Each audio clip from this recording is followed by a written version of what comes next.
Got my eyes straight ahead, got my head in the game. With the red light on, I'm just waiting for the change. Keep my head down low. What have we become?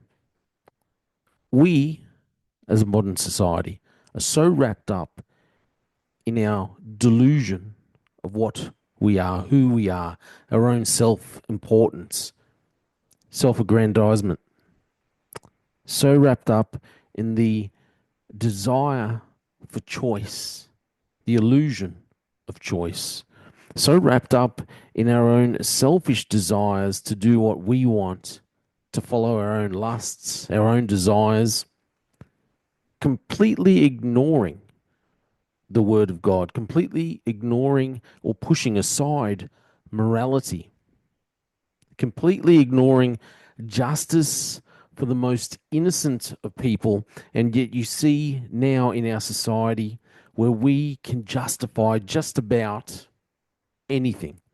Actually, I think we are there. When we can justify the murder of the most innocent in our society, we can justify anything. And yet other things in our society which people get so distraught over, this ability to play the victim over every perceived insult. What have we become in Australia, in Queensland, this society? In 1 Kings 11:7, it tells us that Solomon, in one of the most unwise decisions of his reign as king of Israel, ordered pagan temples to be erected. One of these pagan deities was Molech. Though the Lord had forbidden pagan worship and named Molech specifically, Solomon and his people had fallen into a period of apostasy from the ways of the Lord. So as we read in Leviticus 13:21, the worship of Molech included infanticide. Specifically, it included the murder of infants as a pagan sacrifice. And for many years, it was thought that Molech was one of the pagan deities of the Canaanites. However, there's now debate existing among scholars as to whether he is actually a Phoenician pagan deity. Whatever the case may be, God was very clear in his prohibition of Molech worship and sacrifices.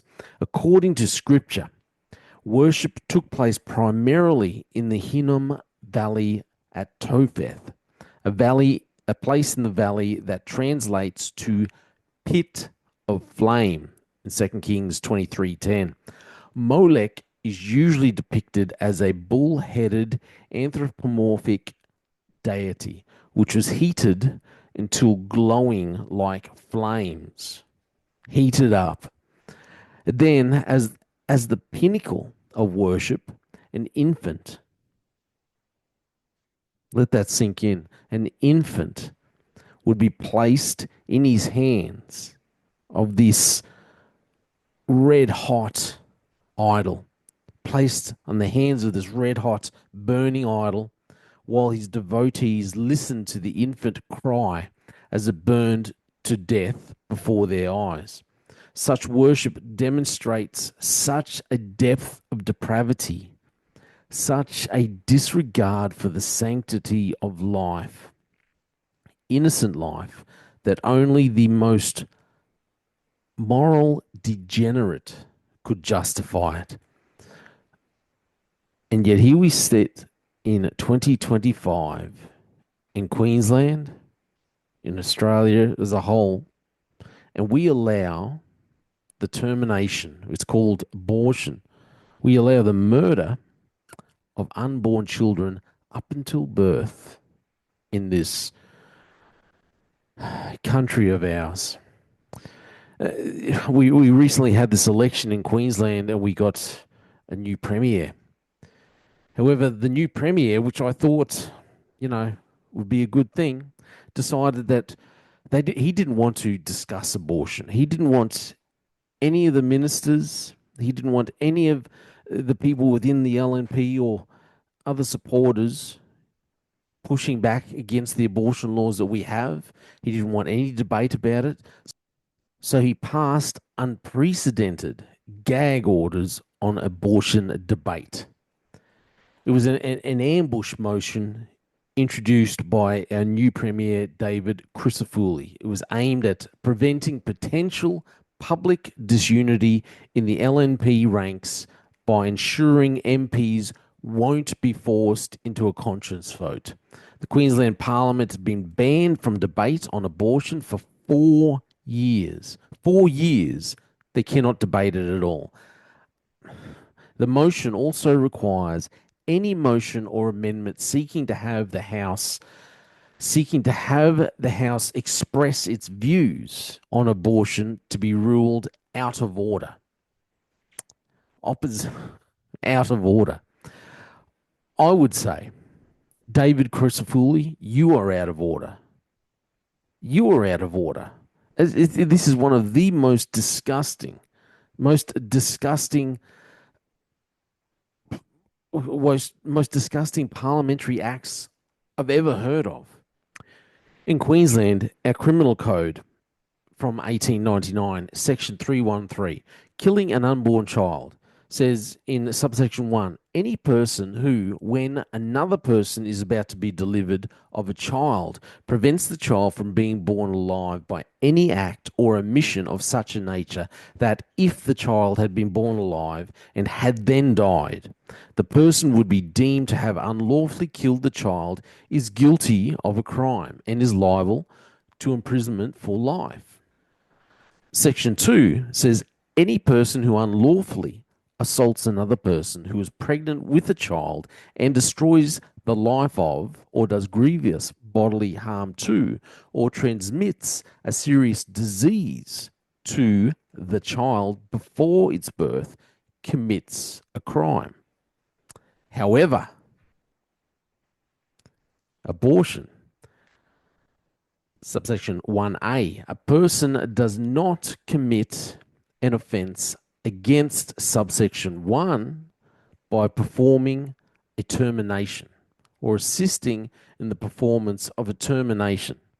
We name these things, these acts, make it a bit more palatable if we call it a termination, if we call something an abortion. If we don't call it by the word that, would ring ugly in our ears, like calling it a homicide, calling it murder. Termination of pregnancy live births has been, the debate has been raging for quite a while.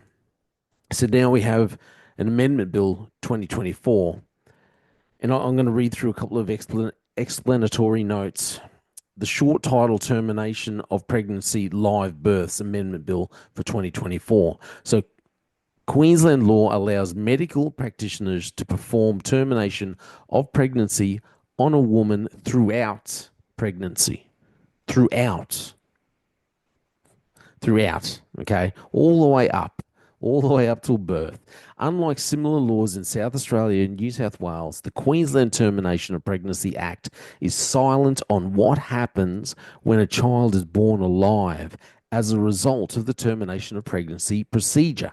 While instances are rare, that's what they tell you, they're rare, Queensland babies do survive late-term abortions and are born alive. According to government figures, remember this is rare, between 2010 and 2015, 204 of these rare babies were born alive after a termination procedure aged 20 weeks or more.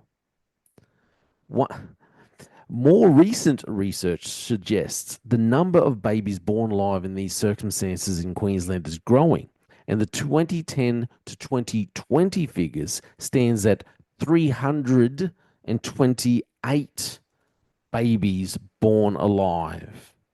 328 rare cases where they were born alive following a termination procedure in Queensland. One known case of a pre-viable baby born alive and left to die in Queensland is that of Xanthia. Unexpectedly born alive at 19 weeks after an abortion at the Royal Brisbane and Women's Hospital, Xanthia was left to die alone for 7 minutes without being held. In 2018, a study reported in the Journal of Obstetrics and Gynecology reviewed 241 late term abortions without feticide on babies between 20 to 24 weeks gestation and found that more than half the babies were born alive with a median time of survival of 32 minutes. One baby surviving for over 4 hours, 267 minutes, just allowed to lay there and die. 4 hours. Presently, Queensland Health's termination of pregnancy clinical guideline provides some general guidance as to how medical practitioners are to treat a baby born alive following a late term abortion. The guidelines state the following in section 543: born with signs of life, live birth following a termination of pregnancy is an uncommon. I mean, there's only over 300 of them in the last, in a 10-year period. So it's uncommon, in an uncommon outcome. If a baby is born with signs of life, provide care appropriate to the individual clinical circumstances and in accordance with best practice guidelines. Sounds just a little bit vague, don't you think? The response by Health Minister to a question asked on notice clarifies that best practice guidelines refers to the Queensland clinical guideline termination of pregnancy. This guideline stipulates that in instances where a baby is born with signs of life and survival is determined to be unlikely, the guidelines state that active treatment is not recommended. Not recommended. But here we are anyway in 2025, in my opinion, still worshipping at the feet of Molech because everyone wants their own choice. Everyone wants that right to choose. Everyone wants their own opinions counted for, their freedom to navigate through life and be damned with anything that gets in their way. We can do whatever we like and we don't want any repercussions for it. We can sleep with whomever we want, have sex anytime, anywhere. And if there's a pregnancy, it doesn't matter. I can abort that pregnancy at any time because it's my right to choose. My right to choose. But is it really your right to choose? Or are we just worshipping at the feet of Molech like they did thousands of years ago? And then tell me, if it's your right to choose, you tell me at which point should you be able to kill a baby? This is a baby. Should you be able to kill a baby all the way up till the very end? Because we can at the moment. That's what we can. So is that right? All the way up to the very end. That's when you should be able to murder a baby. 30 to 30 weeks.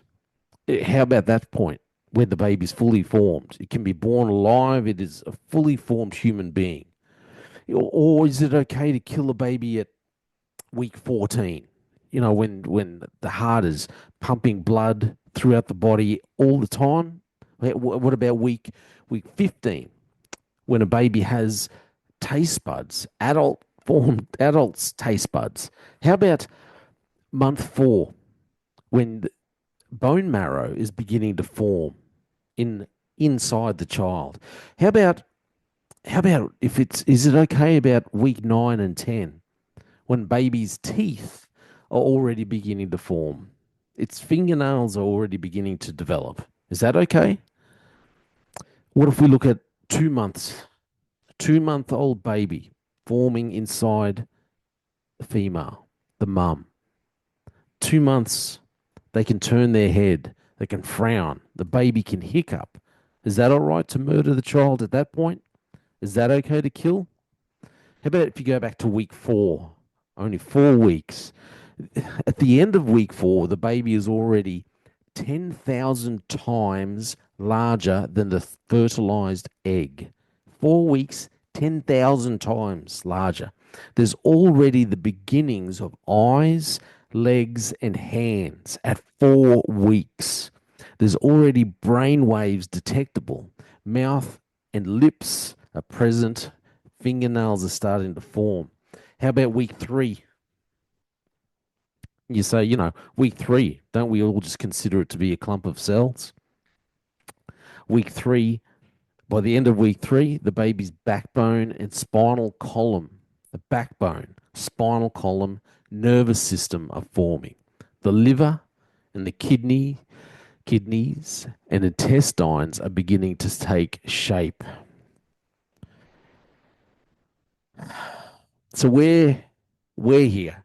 Where exactly do you think all these people, all you people, if anyone's watching this and you are pro-choice up till birth, just pro-choice at all, whereabouts at that timeline do you think it is okay to murder the child? Because it's just your personal convenience issue. Where do you think that your right to drag a baby out by the feet, out of the mother, except for the head, stick scissors in there, ram it into the baby's skull, rip the skull open, suck the brains out, crushing it, and then pull it out? What timeline do you think the people should have the right to do that to another developing, sometimes fully developed human being? We treat the killing of unborn, who are literally the most innocent among us, we treat the killing of these human beings as nothing more than just an issue of convenience and choice. They're not a ball of tissue. They are not a cluster of cells. It's not a termination of pregnancy. It's a termination of human life. It's the murder of a human being. The notion that you get to choose things in this life, you don't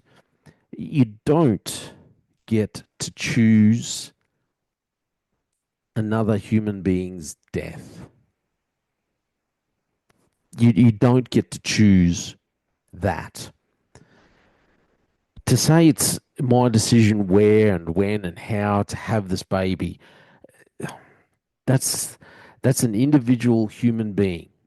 And if that baby were outside the womb and you put a knife in through that baby's chest, you'd be charged with murder. But if you kill it in the womb, we call it a human right. I'm just going to go to this video of Dr. Howe describing, Dr. Joanna Howe describing a procedure called abortion by induction. Just want you to listen to exactly what happens. This is one of the procedures used, the most disgusting. This method of abortion is used to end the life of a baby after 22 weeks and 6 days and until birth. And we do this right here in Queensland, which is the injection of potassium chloride into the baby's heart to kill the baby, and then induction so that the mother goes through labor to deliver the baby dead.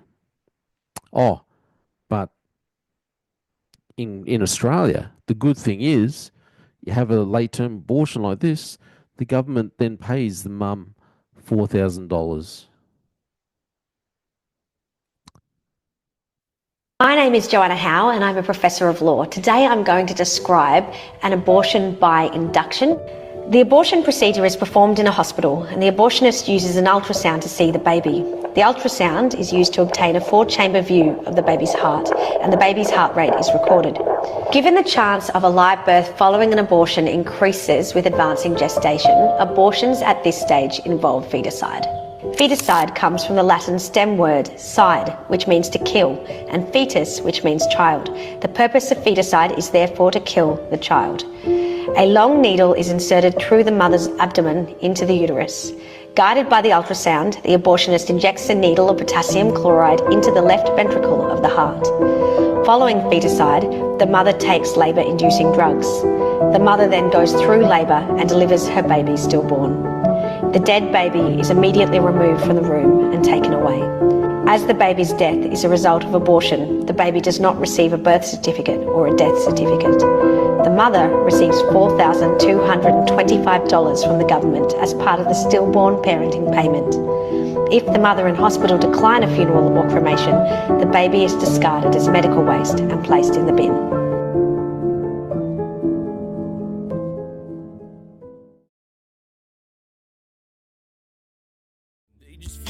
Desire that will take me higher. I'm on fire because nothing's gonna bring me down.